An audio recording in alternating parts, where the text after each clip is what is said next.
कुछ दिन पहले स्ट्रे डॉग्स के ऊपर ऑनरेबल सुप्रीम कोर्ट की तरफ से एक वर्डिक्ट आता है जिसमें कहा गया कि दिल्ली एनसीआर के अंदर जो स्ट्रे डॉग्स हैं उनकी पॉपुलेशन इंक्रीज कर रही है, जिस वजह से डॉग बाइट्स और रैबिस के केसेस भी इंक्रीज कर रहे हैं।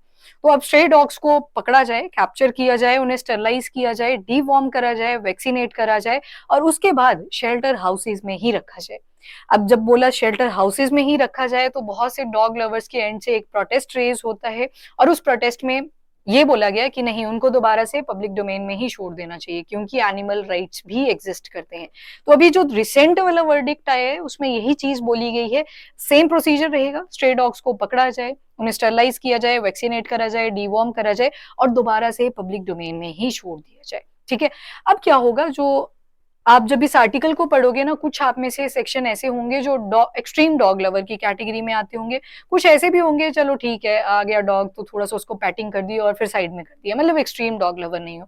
कुछ होंगे बिल्कुल ही अगेंस्ट है, ठीक है, और कुछ होंगे जो बिल्कुल न्यूट्रल अप्रोच लेके चलेंगे। तो यहाँ पे आपने इसको न्यूट्रल अप्रोच से ही पढ़ना है।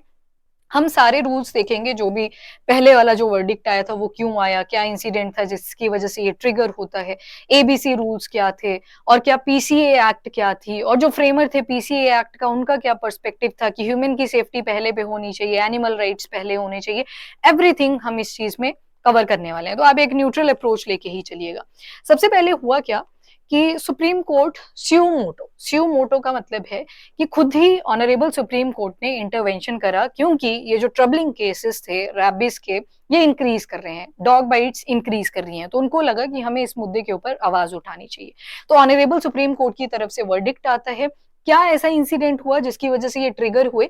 तो जून 30 को एक 6 साल की लड़की है, उसको एक स्ट्रे डॉग बाइट कर देता है और उस वजह से बाद में पता लगता है कि सस्पेक्टेड था कि डेथ हुई है बिकॉज ऑफ रेबिस। तो ये तो एक ही केस की बात करी, इसके अलावा आपने मल्टीपल केसेस सुने होंगे। और ऊपर से रेबिस अगर किसी इंसान को डॉग बाइट करता है तो यहाँ पे सोसाइटी का भी बहुत इंपॉर्टेंट रोल आता है।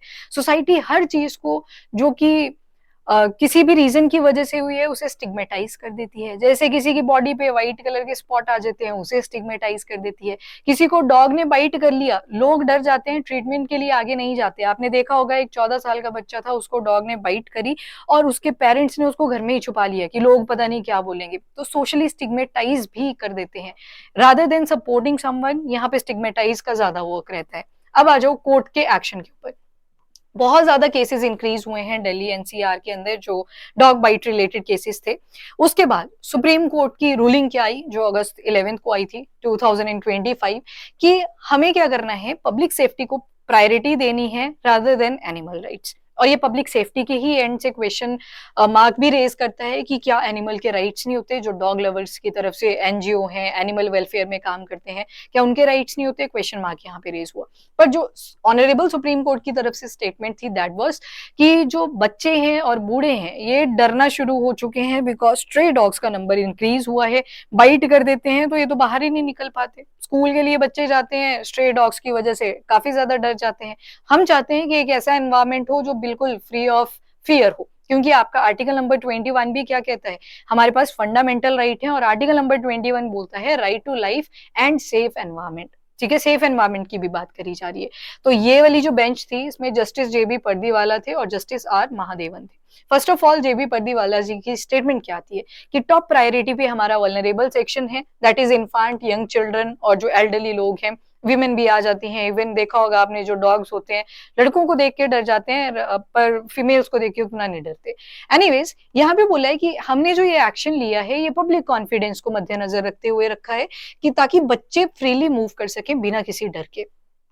और अगर कोई भी इस वर्डिक्ट के अगेंस्ट एक्शन लेने की ट्राई करता है, मतलब यहाँ पे डॉग लवर्स के एंड से बात हुई, एनिमल वेलफेयर के एंड से बात हुई, या फिर कोई इंडिविजुअल या फिर ऑर्गेनाइजेशन इस वर्डिक्ट के अगेंस्ट एक्शन लेते हैं तो उनके ऊपर स्ट्रिक्ट जो प्रोसीडिंग्स हैं वो करी जाएंगी। अब ये पहले वाली वर्डिक्ट की स्टेटमेंट थी। डायरेक्टिव्स क्या क्या दिए गए, कैसे कैसे ये प्रोसेस चलेगा, कि जितने भी स्ट्रे डॉग्स हैं दिल्ली एनसीआर में उनको 8 हफ्तों के अंदर आपने कैप्चर करना है। कैप्चर करके उन जितने भी शेल्टर्स हैं वो उनको प्रोवाइड करने हैं। वही स्टरलाइजेशन करो, डिवॉर्मिंग करो। डिवॉर्मिंग का मतलब होता है जो मेडिकेशन दी जाती है ताकि कीड़े वगैरह अगर बॉडी में पड़े हो तो वो मर जाएं, जैसे अल्बेंडाजोल ह्यूमंस को भी दी जाती थी, आपने सुन रखी होगी, तो उसी के बारे में यहाँ पे बात करी गई है। अब जैसे ही शेल्टर प्रोवाइड कर दिया उसके बाद बोला है कि पब्लिक रिलीज नहीं करा जाएगा, जबकि पहले ये चीज अलाउड थी। स्टरलाइज, वैक्सीनेट, ये सारी प्रोसेस करने के बाद उनको रिलीज भी कर दिया जाता था। स्ट्रिक्ट एक्शन लिया जाएगा अगर कोई भी जो रूलिंग आई है, डायरेक्टिव आए हैं, इनको प्रोहिबिट करता है। और क्या साइट करा, आर्टिकल नंबर 21 कि आपका फंडामेंटल राइट ही बोलता है कि राइट टू लाइफ है, और वो भी सेफ एनवायरमेंट के अंदर। अब स्ट्रे डॉग का क्राइसिस कैसा है इंडिया के अंदर, तो एस्टिमेशन लगाया गया है कि 62 टू 80 मिलियन स्ट्रे डॉग्स हैं। 2.2 मिलियन प्लस डॉग बाइट के केसेस 2024 में ही आपको देखने को मिलेंगे, ऑल्दो ये अंडर रेटेड रहे। 36% जो ग्लोबल रैबिस डेथ है वो इंडिया के अंदर अकर करती है, तो मतलब काफी बड़ा कॉन्ट्रीब्यूशन है इंडिया के एंड से। और विक्टिम्स कौन कौन आते हैं, तो बच्चे होते हैं, बूढ़े होते हैं और औरतें होती हैं। बाकी वायरल सीसीटीवी फुटेजेस आजकल आपने काफी देखी होंगी, नेट के ऊपर काफी वायरल होती रहती हैं। अब आते हैं एनिमल बर्थ कंट्रोल के ऊपर, जिन्हें एबीसी रूल्स भी बोला जाता है। याद रखिएगा ये 2001 में आए थे और 2023 में कुछ अपडेट्स भी करे गए थे। पहले क्या बोला गया, स्ट्रे डॉग्स को पकड़िए, स्टरलाइज करिए, वैक्सीनेट करिए, दोबारा से डॉग को रिलीज कर दीजिए। मतलब यहाँ पे शेल्टर का कोई कॉन्सेप्ट नहीं था। खैर रूलिंग में बोल तो दिया कि शेल्टर के अंदर उनको रखना है, बाहर नहीं दोबारा से भेजना है। पर वहां पे दिक्कत क्या आई कि इतना तो इंफ्रास्ट्रक्चर भी नहीं है, स्पेस भी नहीं है, कहाँ से इतने शेल्टर बनेंगे, राइट। और यहाँ पे गवर्नमेंट की इंटरवेंशन होगी। अभी तक जितने भी शेल्टर हैं वो कोई एनजीओ चलाते हैं, एनिमल वेलफेयर सोसाइटीज चलाती हैं, पर वहां पे तो गवर्नमेंट का इंटरवेंशन ही नहीं है। और आपको पता है जब गवर्नमेंट का इंटरवेंशन आएगा फिर क्या होगा, तो जो स्टरलाइज डॉग्स होंगे उनके अंदर अभी भी टेंडेंसी रहती है कि वो बाइट कर सकते हैं, और अभी भी चांस रहते हैं कि रेबीज वायरस अभी भी किसी इंडिविजुअल को इन्फेक्ट कर सकता है, और इवन एक्सीडेंट भी कॉज करते हैं। अभी जो रिसेंट वाला केस, वैसे तो बहुत सारे एनिमल्स की वजह से डेथ हो जाती है, पर यहाँ पे डिजीज को भी आपने मद्देनजर में रखना है। एक ऑफिसर थी पुलिस में, आईपीएस ऑफिसर थे आई गेस, और वो वापस आ रहे थे अपनी ड्यूटी से, एक स्ट्रे डॉग आता है उनको बचाने, उस स्ट्रे डॉग को बचाने के चक्कर में उनका एक्सीडेंट हो जाता है। बहुत ज्यादा ब्रूटल इंजरीज उनके ब्रेन में आ जाती हैं, जिस वजह से उनकी फाइनली डेथ हो जाती है।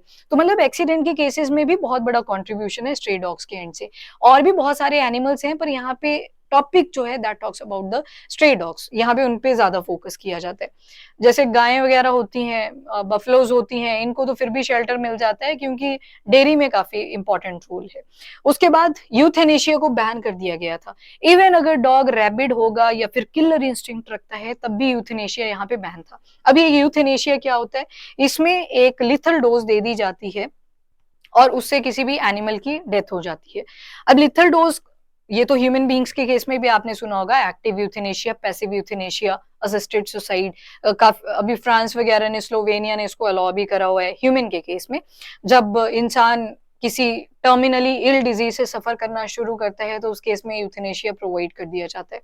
अब ये वाला जो एनिमल के केस में था ना यूथेनेशिया, यहाँ पे तो विल भी नहीं ली जा सकती डॉग की, यहाँ पे तो खुद ही देखना पड़ेगा कि ये डॉग कहीं ज्यादा ही रैबिट तो नहीं है, ज्यादा ही किलर तो नहीं है, तो उस केस में यूथेनेशिया पहले बैन था। बाद में जब अपडेशन करी गई तो उसमें बोला गया कि अगर क्रिटिकली इल होगा, फेटली इंजर्ड होगा और कंफर्म है कि रैबिस बहुत ज्यादा एक्सट्रीम लेवल पे कॉज कर सकता है, तो उस केस में यूथेनेशिया अलाउ कर दिया गया था। और क्या क्या की प्रोविजन थे तो मैंने आपको बहुत डिटेल में बता दिए हैं कि यहाँ पे पहले स्टरलाइज करा जाएगा, इम्यूनाइज करा जाएगा, वैक्सीनेट करा जाएगा, दोबारा से कम्युनिटी में छोड़ दिया जाएगा। लीगल बेसिस कहाँ से आते हैं, तो prevention of cruelty to animal act, prevention of cruelty to animal act 1960। मतलब इसमें मेन फोकस करा जाएगा कि एनिमल्स के अगेंस्ट भी क्रुअलिटी ना हो। पर जो इसके मेकर थे, फ्रेमवर्कर थे, जिनका नाम है रुक्मणी, उनके बारे में बात कर लेते हैं। रुक्मणी देवी अरुणा डेल विजन, इनका क्या था, पीसीए एक्ट के फ्रेमर यही थे। इन्होंने बोला था कि हाँ जी, हमें इस एक्ट के तहत जो एनिमल के साथ क्रूअलिटी होती है ना उसे रोकना है। इसका मतलब ये नहीं है कि हम जो ह्यूमन बीइंग के राइट्स हैं उसको ही सरपास कर जाएं। तो ये फ्रेमर थे जिन्होंने पीसीए एक्ट बनाया था। ठीक है, अब आ जाओ नेक्स्ट की कॉन्फ्लिक्ट कहाँ कहाँ पे रेज करते हैं, क्या क्या इसके कॉन्ट्रास्ट निकल के आते हैं।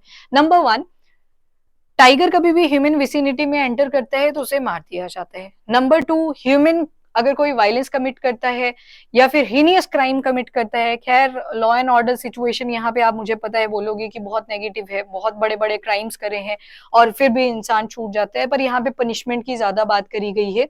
तो ह्यूमन को भी वायलेंस करने पे जेल दे दी जाती है। देन जो स्ट्रे डॉग्स हैं उनको फिर भी प्रोटेक्ट करा जा रहा है, जबकि पता है इस डॉग ने अटैक करा है। इनके ऊपर ज्यादा बात करेगी। और इसी के साथ जो डॉग्स होते हैं ना, ये टेरिटोरियली बहुत ज्यादा एग्रेशन शो करते हैं। आपने देखा होगा अपने आसपास भी कुछ फैमिलीज होंगी जो डॉग को फीड करेंगे, फिर वो डॉग सोचते हैं कि ये तो हमारे ऑनर हैं, हम इन्हीं को प्रोटेक्शन प्रोवाइड करेंगे। हो सकता है सामने वाले की फैमिली में डॉग रिलेटेड कोई इशू हुआ होगा, वो डरते होंगे उस स्ट्रे डॉग से, वो उनसे दूर भागेंगे। और यहाँ पे क्या होता है, उनके घर के आसपास से जाना भी मुश्किल हो जाता है और स्ट्रे डॉग्स बार्क करना शुरू करते हैं और कई बार बहुत एग्रेसिव होकर बाइट भी कर देते हैं। उसके बाद कॉन्फ्लिक्ट कहाँ पे रेज हुआ, तो ये जो आपके एबीसी रूल्स हैं ये प्रायोरिटाइज कर रहे हैं एनिमल राइट्स को, पर जो ऑनरेबल सुप्रीम कोर्ट की पहले वाली वर्डिक्ट आई थी वो फोकस कर रही थी ह्यूमन सेफ्टी को सबसे पहले। क्रिटिक क्या क्या कहते हैं, तो वही चीज, एक ही चीज जो वर्डिक्ट में अब चेंज कर दी गई है। जो पहले बोला कि शेल्टर में ही रखना है, अब शेल्टर से रिलीज कर दिया जाएगा जब भी उनको प्रॉपर्ली ट्रीट कर दिया है। इवन 2014 में एक animal welfare board of India versus Nagaraja case आता है और इसमें क्या बोला गया कि एनिमल जो है उनके फंडामेंटल राइट्स नहीं होते। नेक्स्ट, ग्लोबल के लेवल पे कंपैरिजन करा जाता है कि कैसे स्ट्रे डॉग्स को ट्रीट करा जाता है। तो जैसे यूएस और यूरोपियन कंट्रीज में आप जाओगे तो यहाँ पे गवर्नमेंट बहुत ज्यादा स्ट्रिक्ट है। जब भी ऐसा एग्रेसिव डॉग होगा जिसके बाइट के केसेस बहुत ज्यादा इंक्रीज करने लगे तो यहाँ पे यूथेनेशिया दे दिया जाता है, मतलब स्ट्रिंजेंट रूलिंग है। ऑस्ट्रेलिया में अगर देखोगे तो यहाँ पे जो फेरल डॉग्स हैं उनको शॉट डाउन कर दिया जाता है ताकि बायोडाइवर्सिटी प्रोटेक्ट रहे। आईयूसीएन में क्या है, जो international union for conservation of nature है, जो स्ट्रे डॉग्स हैं ये इन्वेजिव स्पीशी हैं। अब देखो, एक एक्सोटिक स्पीशी होती है, एक इन्वेजिव स्पीशी होती है। इन्वेजिव स्पीशी का मतलब होता है जिनका नंबर बहुत रैपिडली इंक्रीज कर रहा है और बायोडाइवर्सिटी पे नेगेटिव इंपैक्ट कॉज कर रहे हैं। तो इनकी ब्रीडिंग को इराडिकेट करा जाता है, कंट्रोल करा जाता है ताकि आगे की पॉपुलेशन ना बढ़ सके। पर इंडिया का जो एबीसी मॉडल है, एनिमल बर्थ कंट्रोल मॉडल 2001, ये तो ग्लोबली कहीं पे भी सिंक नहीं बैठ रहा। अब ये 2-3 एग्जाम्पल आप अपने आंसर में भी यूज कर सकते हो। एक केस आपने और सुना होगा, तुर्की का सुना होगा, सऊदी अरेबिया का सुना होगा। ये तो बहुत ही ब्रूटल लेवल पे चले जाते हैं स्ट्रे डॉग्स के साथ। मैं यहाँ पे जस्ट आपको केस स्टडी बता रही हूँ। यहाँ पे क्या किया गया था, जो सऊदी अरेबिया का एग्जाम्पल ले लेते हैं। एक डेजर्ट है रुबल खाली। रुबल खाली में क्या किया, जितने भी स्ट्रे डॉग्स थे उनको पकड़ा, उस डेजर्ट में छोड़ दिया। उनके बीच में कंपटीशन होगा खाने के पीछे और जो पॉपुलेशन होगी वो आपस में ही डिक्लाइन कर जाएगी। Now this is very inhumane activity. ये वाली जो खुद ही एक दूसरे को खाएंगे, आपने कंपटीशन उनमें इमर्ज करवा दिया। खैर, ये आपके ग्लोबल लेवल के एग्जाम्पल हैं। यहाँ पे मेन फोकस करा जाता है कि डिजीज ना रैपिडली स्प्रेड करे।